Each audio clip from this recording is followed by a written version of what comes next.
Hello everyone. आज की इस वीडियो में हम triple C model question paper in Hindi इस पर चर्चा करेंगे।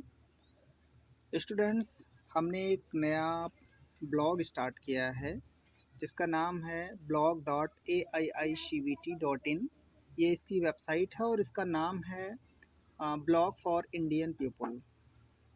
यानी आप इस ब्लॉग को इंटरनेट पर जाकर blog.aiicvt.in इसको आप गूगल में सर्च करेंगे या URL टाइप करके इंटर प्रेस करेंगे, आपके सामने यह ब्लॉग ओपन हो जाएगा जिस पर हम डेली इस प्रकार की वीडियोस इस प्रकार के जो मॉडल क्वेश्चन पेपर्स होते हैं या आपकी पढ़ाई से रिलेटेड, कोर्सेज से रिलेटेड और किस कोर्स को करने के बाद आप कौन सी जॉब के लिए अप्लाई कर सकते हैं, लेटेस्ट जॉब, सरकारी जॉब, गवर्नमेंट जॉब मतलब प्राइवेट जॉब्स, इस प्रकार की जॉब से रिलेटेड पोस्ट हम इस पर लिखते रहते हैं।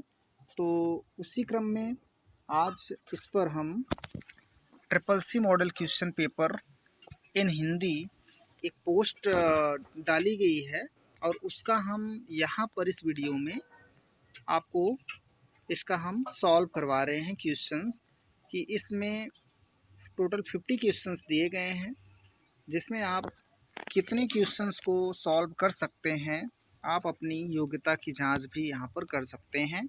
तो आइए हम इस वीडियो को कंटिन्यू करते हुए आगे बढ़ते हैं। और यह वीडियो टोटल नाइलेट द्वारा संचालित जो ट्रिपल सी का पेपर होता है उस पर बेस्ड है। यानी ये संशोधित पाठ्यक्रम पर आधारित प्रश्नों को इसमें शामिल किया गया है। तो आप इसको कंप्लीट देखिए और लास्ट में आप कमेंट करके बताएं कि आपके लिए ये कितना हेल्पफुल था और आपने इस 50 क्वेश्चन में कितने क्वेश्चनों को अटेम्प्ट किया या कितने क्वेश्चनों को सही अटेम्प्ट कर पाया। तो चलिए हम आगे बढ़ते हैं और पहला क्वेश्चन आपकी स्क्रीन पर हम दिखाते हैं। तो हमारा पहला क्वेश्चन है, कंप्यूटर का जनक किसे कहा जाता है।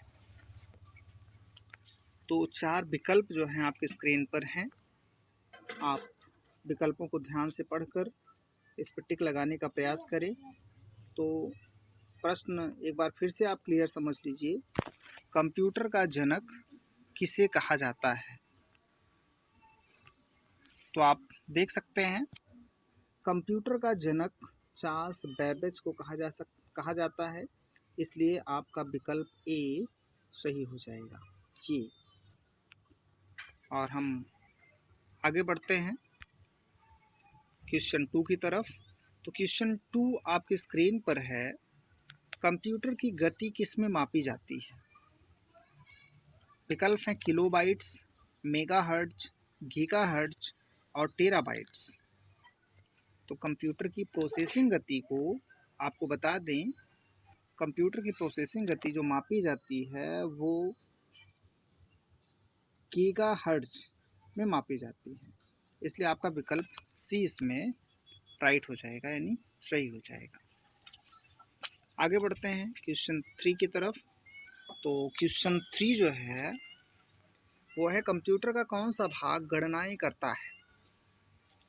कंप्यूटर का कौन सा भाग गणनाएं करता है। आप विकल्प आपके स्क्रीन पर हैं, CPU, मॉनिटर, कीबोर्ड और माउस। तो आपको पता है कि कंप्यूटर में ये चारों भाग होते हैं, CPU, मॉनिटर, कीबोर्ड और माउस, जिसमें गणना करने का कार्य CPU का होता है, यानी सेंट्रल प्रोसेसिंग यूनिट। सारी प्रोसेसिंग इसी यूनिट में संपन्न होती हैं, यानी यहाँ पर विकल्प आपका ए सही हो जाएगा, CPU। ओके, चलते हैं आगे क्वेश्चन नंबर 4 की तरफ। तो क्वेश्चन 4 है, कंप्यूटर का मुख्य मेमोरी क्या कहलाता है। कंप्यूटर की मुख्य मेमोरी क्या कहलाती है। तो विकल्प हैं रोम, रैम, SSD और SSD। तो कंप्यूटर की मेमोरी जो होती है वो रैम को कही जाती है, इसलिए आपका विकल्प बी यहाँ पर राइट आंसर हो जाएगा। आगे बढ़ते हैं क्वेश्चन 5 की तरफ। क्वेश्चन 5 है, इनमें से कौन सा आउटपुट डिवाइस है? कीबोर्ड, माउस, मॉनिटर या सीपीयू? तो आप इसको ध्यान से समझें। इनमें से जो विकल्प दिए गए हैं, इनमें से कौन सा डिवाइस आउटपुट की श्रेणी में आता है? आउटपुट यानी जो हमें कंप्यूटर द्वारा दिए गए रिजल्ट को स्क्रीन पर दिखाता है, या जिसके द्वारा हम कोई इंफॉर्मेशन सिस्टम द्वारा प्राप्त करते हैं, चाहे वो हम आवाज़ के रूप में या टेक्स्ट के रूप में या हार्ड कॉपी के रूप में। तो इसमें आउटपुट डिवाइस आपका मॉनिटर है, यह स्पष्ट है, क्योंकि हम जो भी डेटा एंट्री करते हैं या जो सीपीयू प्रोसेसिंग करता है उसको मॉनिटर पर हमें आउटपुट दिखाता है। तो आपका जो सही आंसर हो जाएगा वो हो जाएगा सी, यानी मॉनिटर। आगे बढ़ते हैं क्वेश्चन 6 की तरफ। तो क्वेश्चन नंबर 6 है, लिब्रे ऑफिस में स्प्रेडशीट एप्लीकेशन का नाम क्या है? यहाँ आपको पता है CCC में माइक्रोसॉफ्ट ऑफिस की जगह लिब्रे ऑफिस को शामिल किया गया है। तो लिब्रे ऑफिस से रिलेटेड एक प्रश्न है कि लिब्रे ऑफिस में स्प्रेडशीट एप्लीकेशन का नाम क्या है? तो आपको बताना चाहेंगे लिब्रे ऑफिस में स्प्रेडशीट के स्थान पर, जैसे हम लोग माइक्रोसॉफ्ट एक्सेल यूज़ करते हैं माइक्रोसॉफ्ट ऑफिस में, उसी प्रकार लिब्रे ऑफिस में स्प्रेडशीट के तौर पर कैल्क का प्रयोग किया जाता है। तो यहाँ पर आपका विकल्प ए सही होगा। बढ़ते हैं आगे क्वेश्चन नंबर 7 की तरफ।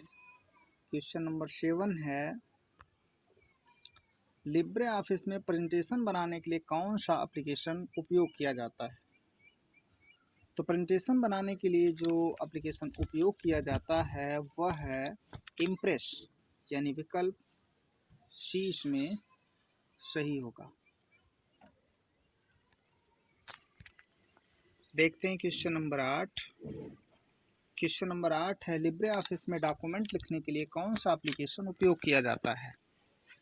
विकल्प हैं कैल्क, राइटर, इम्प्रेस और बेस। तो लिब्रे ऑफिस में डॉक्यूमेंट राइट करने के लिए हम लोग राइटर का इस्तेमाल करते हैं। जैसे माइक्रोसॉफ्ट ऑफिस में MS वर्ड यूज किया जाता है डॉक्यूमेंट्स डिज़ाइन करने के लिए, लेटर राइट करने के लिए, उसी प्रकार लिब्रे ऑफिस में डॉक्यूमेंट्स लिखने के लिए या डॉक्यूमेंट डिज़ाइन करने के लिए राइटर का प्रयोग किया जाता है। इसलिए यहाँ पर विकल्प बी आपका सही हो जाएगा। देखते हैं क्वेश्चन नंबर 9। क्वेश्चन 9 है, ईमेल भेजने के लिए सबसे पहले क्या आवश्यक है? प्रश्न को आप ध्यान से देखें। ईमेल भेजने के लिए सबसे पहले क्या आवश्यक है? विकल्प है इंटरनेट कनेक्शन, प्रिंटर, स्कैनर या माइक्रोफोन। इसको तो आप समझ ही सकते हैं, ईमेल भेजने के लिए हमें इंटरनेट कनेक्शन की आवश्यकता पड़ती है। तो आपका विकल्प ए इसमें सही होगा। क्वेश्चन 10 की तरफ बढ़ते हैं आगे। क्वेश्चन नंबर 10 है, कंप्यूटर का कौन सा भाग सबसे महत्वपूर्ण है? विकल्प हैं कीबोर्ड, माउस, सीपीयू या मॉनिटर। तो आपको पता है कीबोर्ड, माउस और मॉनिटर ये सब तो सहायक के रूप में यूज़ होते हैं, लेकिन सबसे महत्वपूर्ण भाग कंप्यूटर का सीपीयू होता है, और इसे कंप्यूटर का मस्तिष्क भी कहा जाता है, जो सभी पार्टों पर नियंत्रण भी करता है और प्रोसेसिंग का कार्य भी करता है। अतः सीपीयू यानी विकल्प सी आपका इसमें राइट आंसर होगा। देखते हैं क्वेश्चन नंबर 11। ऑपरेटिंग सिस्टम का मुख्य कार्य क्या है? ऑपरेटिंग सिस्टम का मुख्य कार्य क्या है? विकल्प हैं सॉफ्टवेयर को इंस्टॉल करना, हार्डवेयर को नियंत्रित करना, फाइलों को डिलीट करना या ईमेल भेजना। तो ऑपरेटिंग सिस्टम यानी जो हमारे सिस्टम को ऑपरेट करता है, चलाता है, उसका मुख्य कार्य होता है हार्डवेयर को नियंत्रित करना, यानी विकल्प बी आपका सही हो जाएगा। हमारा जो ऑपरेटिंग सिस्टम होता है, उस सिस्टम से जुड़े जितने भी हार्डवेयर होते हैं उनको नियंत्रित करने का कार्य करता है। प्रश्न नंबर 12 है, कंप्यूटर नेटवर्क क्या है? विकल्प हैं, एक ही कंप्यूटर का उपयोग, एक ही प्रिंटर का उपयोग, कई कंप्यूटरों का आपस में जोड़ना, एक ही कीबोर्ड का उपयोग करना। तो कंप्यूटर नेटवर्क का काम होता है कई कंप्यूटरों को आपस में जोड़ना, अतः विकल्प सी आपका राइट आंसर होगा।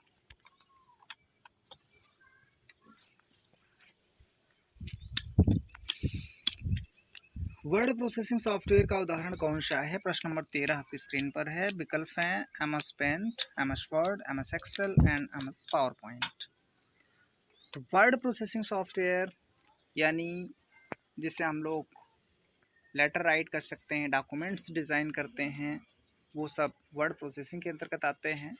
तो आप समझ सकते हैं MS वर्ड जो है ये वर्ड प्रोसेसिंग का एग्जाम्पल है, अतः विकल्प भी आपका राइट आंसर होगा।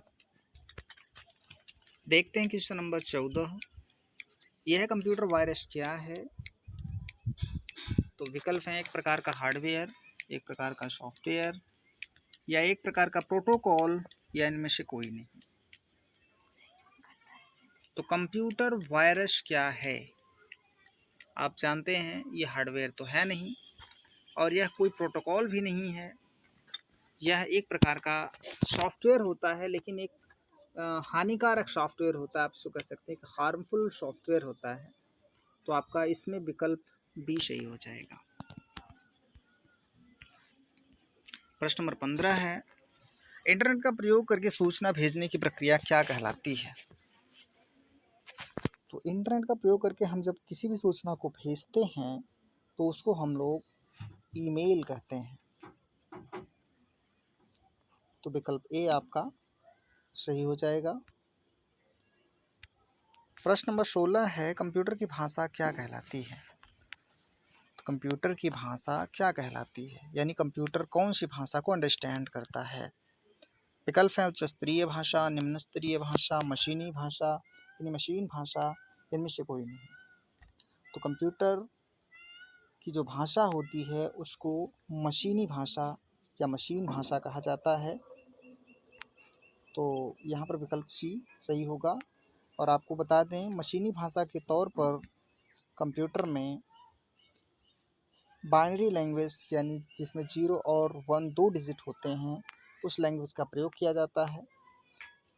तो यहाँ पर क्वेश्चन नंबर 16 में जो आंसर होगा वो मशीनी भाषा होगा। देखते हैं क्वेश्चन नंबर 17 जो आपकी स्क्रीन पर है। कंप्यूटर के किस भाग में डेटा स्टोर होता है? तो आपको बताएं, डेटा स्टोर करने के लिए यहाँ पर हार्ड डिस्क का प्रयोग किया जाता है, अतः विकल्प सी इसमें राइट आंसर होगा। क्वेश्चन नंबर 18 देखते हैं, कंप्यूटर की हार्ड डिस्क किसके लिए प्रयोग की जाती है? तो बताना चाहें आपको, कंप्यूटर की जो हार्ड डिस्क होती है, अभी आपने क्वेश्चन नंबर 17 में देखा, डेटा स्टोर करने के लिए यूज की जाती है। तो इस प्रश्न का सही जवाब होगा डेटा स्टोरेज, यानी विकल्प ए आपका इसमें राइट आंसर हो जाएगा। बढ़ते हैं क्वेश्चन नंबर 19 की तरफ। कंप्यूटर में इनपुट डिवाइस कौन सा है? तो मॉनिटर आपको पता है ये आउटपुट देने का कार्य करता है। प्रिंटर ये भी प्रिंट निकालता है, यानी आउटपुट कर हमें हार्ड कॉपी प्रोवाइड करता है। कीबोर्ड एंड स्पीकर, स्पीकर को भी आपको पता है कि वो हमको कंप्यूटर के अंदर की ध्वनि को सुनाता है, स्पीक करता है। तो यहाँ पर राइट आंसर जो होगा वो कीबोर्ड हो जाएगा। ये हमारा इनपुट डिवाइस है, विकल्प सी आपका राइट आंसर होगा। बढ़ते हैं क्वेश्चन नंबर 20 की तरफ। तो कंप्यूटर का मुख्य उद्देश्य क्या है? तो इसको आप अंडरस्टैंड कर सकते हैं, डेटा स्टोर करना, डेटा प्रोसेस करना, डेटा दिखाना, या इनमें से सभी। तो कंप्यूटर का जो मुख्य उद्देश्य होता है वो डेटा को स्टोर भी करता है, डेटा को प्रोसेस भी करता है, डेटा को दिखाता है यानी डिस्प्ले भी करता है। तो इनमें से सभी इसका उद्देश्य हो जाएगा। वैसे अगर देखा जाए तो इसमें सही आंसर डेटा को प्रोसेस करना यानी मुख्य उद्देश्य में पूछा गया है। तो ये डेटा को प्रोसेस करना ही इसका मुख्य उद्देश्य है। वैसे तो कार्य इसका सभी है, लेकिन इस क्वेश्चन का जो राइट आंसर होगा वो होगा डेटा को प्रोसेस करना इसका मुख्य उद्देश्य है। ओके, वैसे लगाने के लिए आप इनमें से सभी आप इस टिक को भी लगा सकते हैं, लेकिन जब प्रश्न आपका दिया होता कि कंप्यूटर का कार्य क्या है, तो लेकिन इसके मुख्य उद्देश्य हैं कि डेटा को प्रोसेस करना। तो बढ़ते हैं क्वेश्चन नंबर 21 की तरफ, यानी कि इस कंप्यूटर की पीढ़ी क्या कहलाती है। विकल्प हैं कंप्यूटर का मॉडल, कंप्यूटर का ब्रांड, कंप्यूटर की तकनीकी प्रगति या कंप्यूटर की कीमत। इस क्वेश्चन को आप अच्छे से पढ़ें क्योंकि इसमें बहुत थोड़ा सा घुमा कर पूछा गया है कि कंप्यूटर की पीढ़ी क्या कहलाती है। देखिए, जो कंप्यूटर की पीढ़ियाँ होती हैं वो आपको बताती हैं कि कंप्यूटर में किस प्रकार से पीढ़ी दर पीढ़ी विकास हुआ है, सुधार हुआ है। तो कंप्यूटर का मॉडल होगा या कंप्यूटर का ब्रांड होगा या कंप्यूटर की तकनीकी प्रगति होगी। तो आप समझ सकते हैं कंप्यूटर में किस प्रकार से प्रगति हुई है, यह पीढ़ी शो करती है। तो यहाँ पर विकल्प नंबर सी सही हो जाएगा। प्रश्न नंबर 22 यानी 22 है, कंप्यूटर प्रोग्राम क्या है। कंप्यूटर प्रोग्राम क्या है, तो हार्डवेयर, सॉफ्टवेयर, फर्मवेयर या नेटवर्क। तो कंप्यूटर के जो प्रोग्राम होते हैं वो सॉफ्टवेयर कहलाते हैं। कंप्यूटर के जो सॉफ्टवेयर्स होते हैं उनको प्रोग्राम भी कहा जाता है। तो यहाँ पर विकल्प आपका डी राइट आंसर हो जाएगा, सही हो जाएगा। बढ़ते हैं क्वेश्चन नंबर नेक्स्ट की तरफ।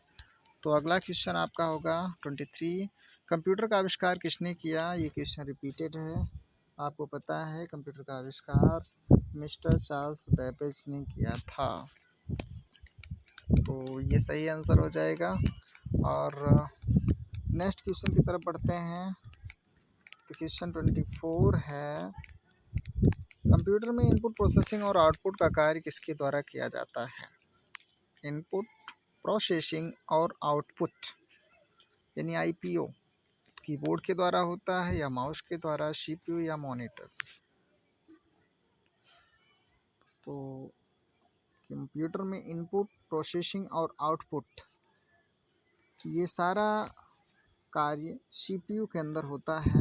तो यहाँ पर विकल्प सी आपका राइट हो जाएगा। नेक्स्ट क्वेश्चन है 25, कंप्यूटर नेटवर्क का मुख्य उद्देश्य क्या है। तो कंप्यूटर नेटवर्क का जो मुख्य उद्देश्य होता है, जैसे विकल्प दिया है डेटा शेयर करना, गेम खेलना, प्रिंट करना, इनमें से कोई नहीं। तो नेटवर्क का मुख्य उद्देश्य होता है और डेटा को शेयर करना होता है, यानी एक कंप्यूटर से दूसरे कंप्यूटर में डेटा को शेयर करना। तो यहाँ पर विकल्प ये आपका राइट आंसर हो जाएगा। 26 है, लिब्रे ऑफिस कैल्क में स्प्रेड शीट की सबसे छोटी इकाई क्या कहलाती है। कैल्क यानी एक्सेल। तो सेल, रो, कॉलम, शीट। आपको पता है जो वर्कशीट होती है उसमें सेल, रो, कॉलम और शीट होते हैं। शीट तो शीट होती है, लेकिन शीट जो होती है रो और कॉलम से मिलकर बनी होती है, और रो और कॉलम्स के इंटरसेक्शन से जो छोटे छोटे खाने बनते हैं उनको हम लोग सेल कहते हैं। तो जो सबसे छोटी इकाई होती है वो सेल कहलाती है। तो यहाँ पर विकल्प ए आपका राइट आंसर हो जाएगा। क्वेश्चन नंबर 27 देखते हैं, लिब्रे ऑफिस राइटर में फाइल को शेप करने के लिए किस कमांड का प्रयोग किया जाता है। तो जिस प्रकार हम लोग माइक्रोसॉफ्ट ऑफिस में फाइल को शेप करने के लिए कंट्रोल एस यूज करते हैं, उसी प्रकार लिब्रे ऑफिस राइटर में भी फाइल को शेप करने के लिए कंट्रोल एस का प्रयोग किया जाता है। अतः यहाँ पर question number B right answer हो जाएगा। पढ़ते हैं क्वेश्चन नंबर 28 यानी 28 की तरफ। तो आपका क्वेश्चन है, लिब्रे ऑफिस इम्प्रेस में स्लाइड शो को शुरू करने यानी स्लाइड शो को प्ले करने के लिए किस शॉर्टकट की का उपयोग करते हैं। तो आपको बताना चाहेंगे जिस प्रकार हम लोग पावर पॉइंट में F5 द्वारा स्लाइड शो यानी प्रेजेंटेशन को प्ले करते हैं शुरू से, उसी प्रकार लिब्रे ऑफिस इम्प्रेस में भी F5 द्वारा शो को शुरू से स्टार्ट किया जाता है। तो विकल्प ये आपका राइट आंसर हो जाएगा। बढ़ते हैं क्वेश्चन नंबर 29 की तरफ। प्रश्न है, कंप्यूटर प्रोग्राम में फिर से देखते हैं हम लोग, कंप्यूटर प्रोग्राम में बग का क्या अर्थ है। बग तो हार्डवेयर समस्या, सॉफ्टवेयर समस्या, नेटवर्क समस्या, इनमें से कोई नहीं। देखिए, कंप्यूटर प्रोग्राम में जो बग होते हैं ना, बग मतलब एरर्स होते हैं। तो ये जो एरर्स होते हैं ना प्रोग्राम से रिलेटेड हैं, तो ये हार्डवेयर की कोई समस्या नहीं हो सकती, ना तो कोई नेटवर्क की समस्या। ये समस्या होती है प्रोग्राम की, यानी सॉफ्टवेयर से रिलेटेड समस्या होगी। अतः आपका विकल्प बी जो होता है ये यहाँ पर सही हो जाएगा। बढ़ते हैं क्वेश्चन नंबर 30 की तरफ। तो क्वेश्चन नंबर 30 है, वर्ड प्रोसेसिंग सॉफ्टवेयर का उपयोग किसके लिए होता है? तो वर्ड प्रोसेसिंग सॉफ्टवेयर, ये भी शायद हमें लगता है रिपीटेड क्वेश्चन है। वर्ड प्रोसेसिंग सॉफ्टवेयर का उपयोग ग्राफिक्स बनाने के लिए, दस्तावेज़ बनाने के लिए, ऑडियो और एडिटिंग के लिए या वीडियो प्लेइंग के लिए। तो अभी शायद मैंने ऊपर आपको बताया था कि वर्ड प्रोसेसिंग सॉफ्टवेयर का प्रयोग डॉक्यूमेंट्स डिज़ाइन करने, जैसे लेटर राइट करने, फॉर्म्स डिज़ाइन करने, सर्टिफिकेट्स बनाने, इन सब कार्यों के लिए होता है। तो अतः यहाँ पर विकल्प बी आपका राइट आंसर हो जाएगा। देखते हैं क्वेश्चन नंबर 31 यानी 31, और प्रश्न है, थोड़ा बड़ा प्रश्न है, इसको हम थोड़ा जूम कम करते हैं ताकि स्पष्ट दिखाई दे। तो प्रश्न है, लिब्रे ऑफिस राइटर में टेक्स्ट को बोल्ड करने के लिए किस शॉर्टकट का उपयोग किया जाता है? तो यहाँ पर विकल्प हैं, टेक्स्ट को बोल्ड करना, यानी आप समझ गए होंगे, टेक्स्ट को बोल्ड करने के लिए Ctrl+B यानी विकल्प सी आपका सही हो जाएगा। और फिर बढ़ते हैं क्वेश्चन नंबर 32 की तरफ। ये तो बहुत ईजी क्वेश्चन था। कंप्यूटर में फाइल और फोल्डर को डिलीट करने के लिए किस कमांड का उपयोग किया जाता है? किसी भी फाइल अथवा फोल्डर दोनों को डिलीट करने के लिए किस कमांड यानी किस ऑप्शन का उपयोग करते हैं हम लोग, किस शॉर्टकट का उपयोग करते हैं? Ctrl+A, Ctrl+D plus Ctrl+X and Ctrl+Z। देखो, कभी कभी क्वेश्चन का जो आंसर होता है ना, हम लोग उसको विकल्पों से भी प्राप्त कर सकते हैं। इसमें राइट आंसर क्या होगा? आपको पता है Ctrl+C सेलेक्ट ऑल करने के लिए यूज होता है, Ctrl+X कट के लिए, और Ctrl+Z तो मोस्टली यूज होता है, सबको पता है, अंडू करने के लिए यूज होता है। तो आपको राइट आंसर का पता चल ही गया होगा कि Ctrl+D यहाँ पर आपका राइट आंसर हो जाएगा, विकल्प बी। बढ़ते हैं आगे, क्वेश्चन नंबर 33, कंप्यूटर की सबसे छोटी मेमोरी क्या होती है? सबसे छोटी मेमोरी की इकाई क्या है? छोटी मेमोरी इकाई क्या है? तो कंप्यूटर की जो मेमोरी होती है उसको मापने के लिए कुछ यूनिट्स होती हैं, उन्हीं को हम लोग मेमोरी की इकाई बोलते हैं। तो कंप्यूटर की जो मेमोरी होती है उसको हम लोग बिट, बाइट, किलोबाइट, मेगाबाइट किस में मापते हैं? तो मापते तो सब में है, लेकिन जो सबसे छोटी इकाई है मापने की वो क्या है? तो आपको बताना चाहेंगे यहाँ पर बिट जो है सबसे छोटी इकाई कही जाती है, क्योंकि बाइट जो होता है वो 8 बिट से मिलकर बनता है, और बाइट से बड़ा किलोबाइट और किलोबाइट से बड़ी इकाई को मेगाबाइट कहते हैं। तो यहाँ पर जो सबसे छोटी इकाई होती है वो बिट होती है। अतः विकल्प ए यहाँ पर आपका राइट आंसर हो जाएगा। बढ़ते हैं क्वेश्चन नंबर 34 की तरफ। तो 34 है, कंप्यूटर के कौन से भाग में डेटा प्रोसेस होता है? तो डेटा का जो प्रोसेस होने का कार्य होता है वो होता है सीपीयू के अंदर, यानी जो प्रोसेसिंग होती है वो सीपीयू करता है, और फुल फॉर्म भी इसका होता है सेंट्रल प्रोसेसिंग यूनिट। तो यहाँ पर राइट आंसर हो जाएगा आपका CPU, central processing unit. Okay, बढ़ते हैं नेक्स्ट 35 की तरफ। तो 35 है, कंप्यूटर की भाषा को किसमें विभाजित किया गया है? कंप्यूटर की भाषा को किसमें विभाजित किया गया है? विकल्प है उच्च स्तरीय भाषा, निम्न स्तरीय भाषा, मशीनी भाषा, कोई नहीं। तो कंप्यूटर की भाषा को भाई मशीनी भाषा में विभाजित किया गया है। तो इसलिए एक मिनट, क्वेश्चन को अगेन देख लेते हैं। कंप्यूटर की भाषा को किसमें विभाजित किया गया है? देखिए, कंप्यूटर की जो भाषा होती है ना, उच्च स्तरीय भाषा, निम्न स्तरीय भाषा, ये दोनों प्रोग्रामिंग भाषाएं होती है जिसमें हम लोग कंप्यूटर के लिए प्रोग्राम लिखते हैं। और जो मशीनी भाषा होती है ये कंप्यूटर अंडरस्टैंड करता है, और इसमें लिखा है इनमें से ये सभी ना। तो ऊपर प्रश्न भी कह रहा है कि कंप्यूटर की भाषा को किसमें विभाजित किया गया है? तो कंप्यूटर की जो भाषा होती है वो तो मशीनी भाषा ही होती है, तो उसमें विभाजित करने का कोई वो ही नहीं हो सकता है। तो आप इसमें जो सही आंसर लगाएंगे वो मशीनी भाषा ही होगा। तो विकल्प आपका सी में राइट हो जाएगा। 36 है, कंप्यूटर का उपयोग सबसे अधिक किस क्षेत्र में होता है? तो कंप्यूटर का उपयोग सबसे अधिक शिक्षा, व्यवसाय, चिकित्सा, सभी में। तो इसमें प्रश्न पूछा है सबसे अधिक किस क्षेत्र में होता तो है शिक्षा में भी, व्यवसाय में भी, चिकित्सा में भी, तीनों फील्ड में होता है, लेकिन आपको बताना है कि सबसे अधिक किस क्षेत्र में होता है। तो आपको बताएं यहाँ पर सबसे अधिक कंप्यूटर का उपयोग जो है वो बिजनेस के क्षेत्र में होता है, इसलिए यहाँ पर विकल्प बी राइट आंसर हो जाएगा। अगला क्वेश्चन है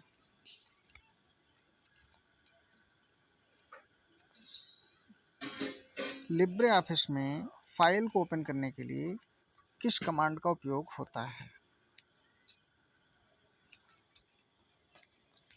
तो लिब्रे ऑफिस में फाइल को ओपन करने के लिए Ctrl+O यानी विकल्प बी आपका सही हो जाएगा।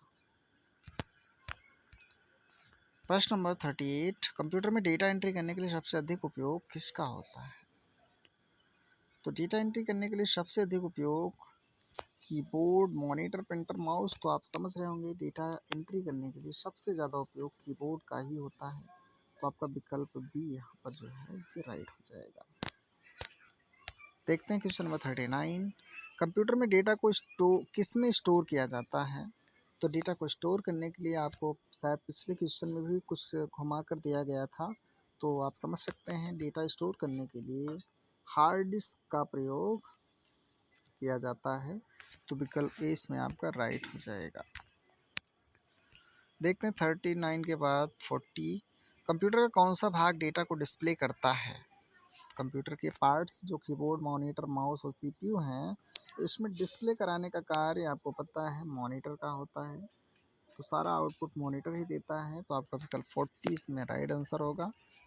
और बढ़ते हैं क्वेश्चन नंबर 41 की तरफ। लिब्रे ऑफिस कैल्क में फार्मूला शुरू करने के लिए किसका उपयोग किया जाता है? तो फार्मूला शुरू करने के लिए हम लोग इक्वल साइन यूज करते हैं, जिस प्रकार से एक्सेल में हम लोग सभी फार्मूलों की शुरुआत इक्वल चिन्ह से करते हैं, उसी प्रकार लिब्रे ऑफिस कैल्क में भी हम लोग फार्मूले की शुरुआत इक्वल चिन्ह से करते हैं, तो अतः विकल्प आपका शीर्ष में सही हो जाएगा। तो 42 यानी क्वेश्चन नंबर 42 देखते हैं, कंप्यूटर का कौन सा भाग अस्थाई डेटा स्टोरेज के लिए उपयोग किया जाता है? तो अस्थाई डेटा स्टोरेज के लिए उपयोग किया जाने वाला जो पार्ट है वो हार्ड डिस्क ही होगा, क्योंकि हार्ड डिस्क में जो हम लोग डेटा स्टोर करते हैं वो अस्थाई रूप से स्टोर रहता है, और रैम रोम में जो होता है वो भी तो अस्थाई रूप से होता है, लेकिन हम लोग जिसका उपयोग करते हैं वो हार्ड डिस्क है। रोम में भी डाटा स्टोर होता है, लेकिन हम लोग नहीं करते हैं, उसमें पहले से ही डेटा स्टोर होता है या प्रोग्राम स्टोर होता है, इसलिए इसका राइट आंसर हो जाएगा सी हार्ड डिस्क। क्वेश्चन नंबर 43 देखते हैं, कंप्यूटर में डेटा को प्रिंट करने के लिए किसका उपयोग होता है? तो डेटा को प्रिंट करने के लिए आप समझ ही रहे हैं एकदम इजी क्वेश्चन है, प्रिंटर का उपयोग किया जाता है। बढ़ते हैं क्वेश्चन नंबर 44 की तरफ। तो 44 है, लिब्रे ऑफिस में नया डॉक्यूमेंट खोलने के लिए किस शॉर्टकट की का उपयोग किया जाता है? तो यहाँ पर जो टिक लग रहा है ये पहले से लगा था, इसको हटाते हैं हम। आपको फिर से बताते हैं, लिब्रे ऑफिस में जो नया डॉक्यूमेंट खोलने की शॉर्टकट है वो Ctrl+N है, अर्थात यहाँ पर क्वेश्चन नंबर आपका विकल्प नंबर ए सही हो जाएगा। बढ़ते हैं 40 नंबर 5 की तरफ। कंप्यूटर में डेटा को अस्थायी रूप से संग्रहित करने के लिए किसका उपयोग किया जाता है? संग्रहित करना यानी स्टोर करना। तो कंप्यूटर में जो डेटा होता है उसको अस्थायी रूप से किस में संग्रहित किया जाता है? तो आपको पता है अस्थायी के रूप में जो यूज होता है वो रैम यूज होती है। कंप्यूटर में रैम एक अस्थायी मेमोरी भी होती है, यानी टेम्परेरी मेमोरी होती है, इसको हम लोग अस्थायी मेमोरी कहते हैं और प्राइमरी मेमोरी भी कहते हैं, तो इसमें आपका सही विकल्प हो जाएगा C is the right answer. Question number 46, computer की कौन सी पीढ़ी वर्तमान में चल रही है?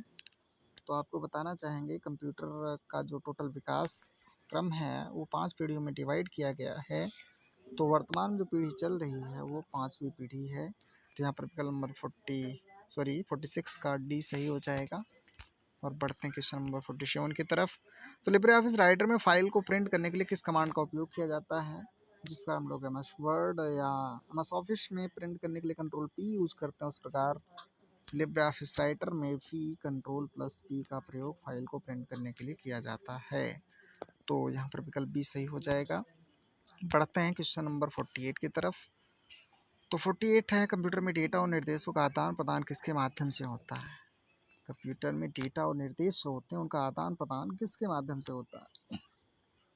तो आपको पता है हार्ड डिस्क नहीं हो सकता है, रैम भी नहीं हो सकती, रोम भी नहीं। जो डाटा का आदान प्रदान होता है वो नेटवर्क के माध्यम से होता है। तो आपका विकल्प ए जो है इसमें राइट आंसर हो जाएगा। देखते हैं क्वेश्चन नंबर 49। कंप्यूटर प्रोग्राम को लिखने के लिए कौन सी भाषा का प्रयोग किया जाता है? HTML या SQL प्रोग्रामिंग भाषा, इनमें से सभी। तो आपको बताना चाहेंगे HTML का प्रयोग वेब पेज डिज़ाइन करने के लिए होता है, और SQL जो होता है ये डेटाबेस बनाने, डेटाबेस क्रिएट करने के लिए किया जाता है। और प्रोग्रामिंग भाषाओं का प्रयोग जो होता है ये प्रोग्राम लिखने के लिए प्रयोग किया जाता है। तो यहाँ पर विकल्प सी आपका राइट आंसर हो जाएगा। और आज का अंतिम क्वेश्चन, क्वेश्चन नंबर 50 देखते हैं।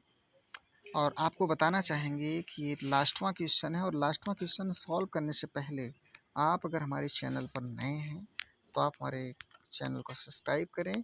और अगर आपको ये वीडियो पसंद आई हो और आपके कोर्स के लिए ज़रा सा भी हेल्पफुल रही हो तो आप इस वीडियो को लाइक अवश्य करें। और अगर आपका भी कोई फ्रेंड है, आपका भी कोई मित्र है जो कोई इस प्रकार के कंप्यूटर से रिलेटेड कोर्स कर रहा है या ट्रिपल सी आदि का कोर्स कर रहा है, तो आप उसकी हेल्प के लिए भी इस वीडियो को उसके पास शेयर करें।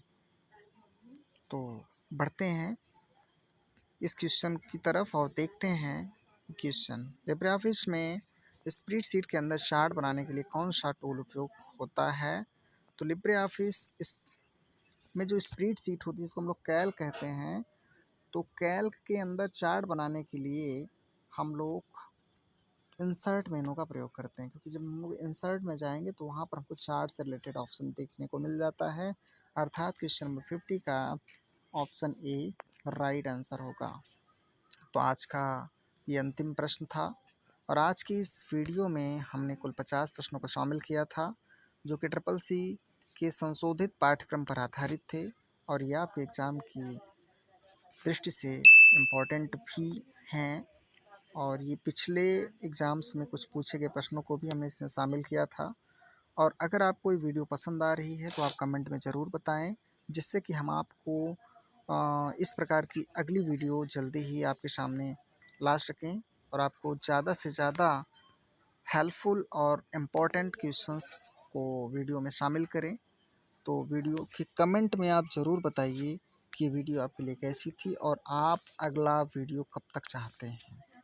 कमेंट करना ना भूलिएगा, लेकिन चैनल को सब्सक्राइब अवश्य कर लें।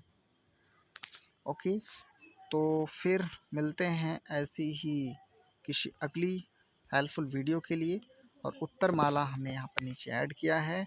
और अगर आप इसका पूरा क्वेश्चन का PDF चाहते हैं या इस क्वेश्चन को डाउनलोड करना चाहते हैं तो आप हमारे ब्लॉग, यानी हमारे ब्लॉग जिसका URL है या जिसकी वेब लिंक है blog.aicvt.in